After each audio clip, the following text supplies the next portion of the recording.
Welcome back to my channel. तो आज की इस वीडियो में आप जानने वाले हैं कुछ ऐसे एमसीक्यू टाइप क्वेश्चन को जो कि आपके ओटी के एग्ज़ाम में, एनेस्थीसिया के एग्ज़ाम में अक्सर पूछे जाएंगे। तो मेरे साथ वीडियो के अंत तक जुड़े रहिए ताकि आपकी अच्छी तैयारी हो सके।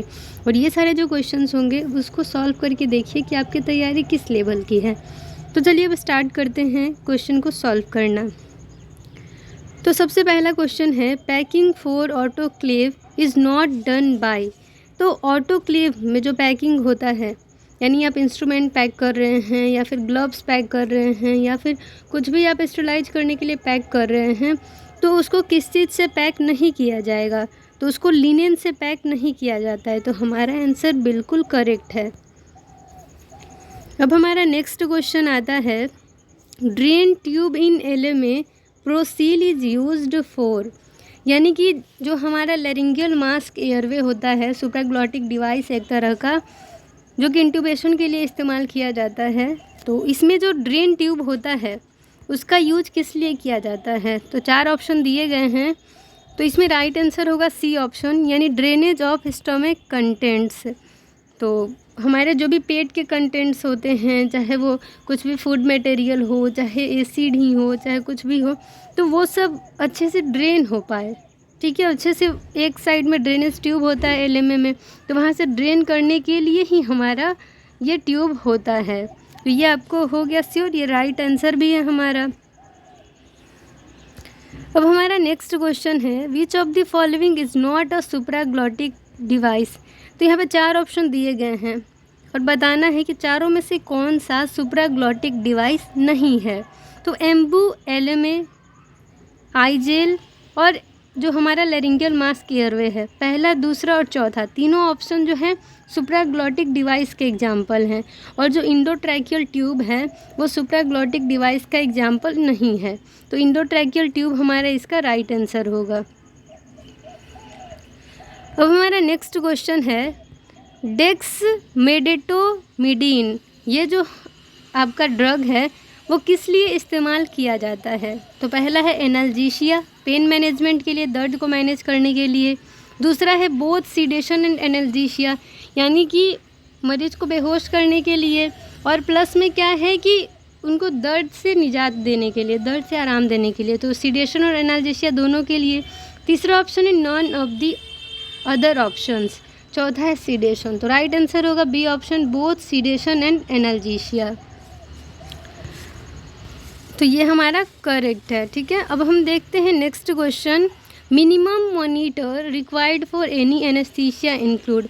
अगर आप एनेस्थीसिया दे रहे हैं, मरीज़ को बेहोश कर रहे हैं या फिर कहीं सुन्न कर रहे हैं, तो आपको कौन कौन सी मॉनिटरिंग करनी ज़रूरी है? तो यहाँ पे ब्लड प्रेशर है, सैचुरेशन है, हार्ट रेट है। तो चारों वाइटल मॉनिटरिंग के लिए मेन है, तो ये तीनों होना चाहिए, हार्ट रेट, ऑक्सीजन सैचुरेशन और ब्लड प्रेशर। तो ये भी हमारा राइट आंसर है। अब हमारा नेक्स्ट क्वेश्चन है, Foley catheter is used as. तो जो फॉलीज कैथेटर होता है, यूरिनरी कैथेटर, उसका किस लिए यूज करते हैं? तो पहला है सेंट्रल वेनस लाइन के लिए, दूसरा एंजियोग्राफी कैथेटर के लिए, तीसरा है यूरिनरी कैथेटर के लिए, और चौथा है all of the other option. तो राइट आंसर होगा सी ऑप्शन। अब देखते हैं सही है या गलत। तो ये एकदम करेक्ट ऑप्शन है। अब हमारा नेक्स्ट क्वेश्चन है, anaesthesia of choice for hernia repair is. यानी हर्निया को रिपेयर करने के लिए कौन सी एनेस्थीसिया को बेस्ट माना जाता है? तो यहाँ पे हम देखते हैं कौन सा। तो पहला जनरल एनेस्थीसिया है, दूसरा स्पाइनल एनेस्थीसिया है, तीसरा एपिड्यूरल एनेस्थीसिया है और चौथा है all of the other option. तो मोस्टली यहाँ पे स्पाइनल एनेस्थीसिया दिया जाता है हर्निया रिपेयर के लिए। तो राइट आंसर होगा हमारा स्पाइनल एनेस्थीसिया।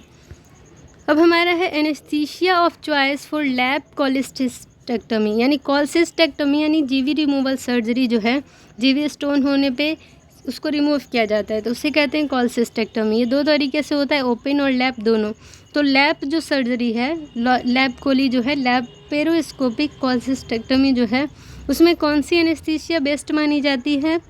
तो पहला ऑप्शन है एपिड्यूरल एनेस्थीसिया, दूसरा जनरल एनेस्थीसिया, तीसरा स्पाइनल एनेस्थीसिया और चौथा है all of the other option. तो राइट आंसर होगा जनरल एनेस्थीसिया। तो ये हमारा एकदम करेक्ट आंसर है, जनरल एनेस्थीसिया। अब नेक्स्ट हमारा क्वेश्चन है, anaesthesia of choice for caesarean section is. यानी कि बच्चे की डिलीवरी के लिए, चाइल्ड बर्थ के लिए सिजेरियन सेक्शन जो किया जाता है उसके लिए बेस्ट एनेस्थीसिया कौन सी है? तो पहला है एपिड्यूरल एनेस्थीसिया, दूसरा है जनरल एनेस्थीसिया, तीसरा है स्पाइनल एनेस्थीसिया, चौथा है all of the other option. तो राइट आंसर होगा स्पाइनल एनेस्थीसिया। तो ये भी हमारा करेक्ट है।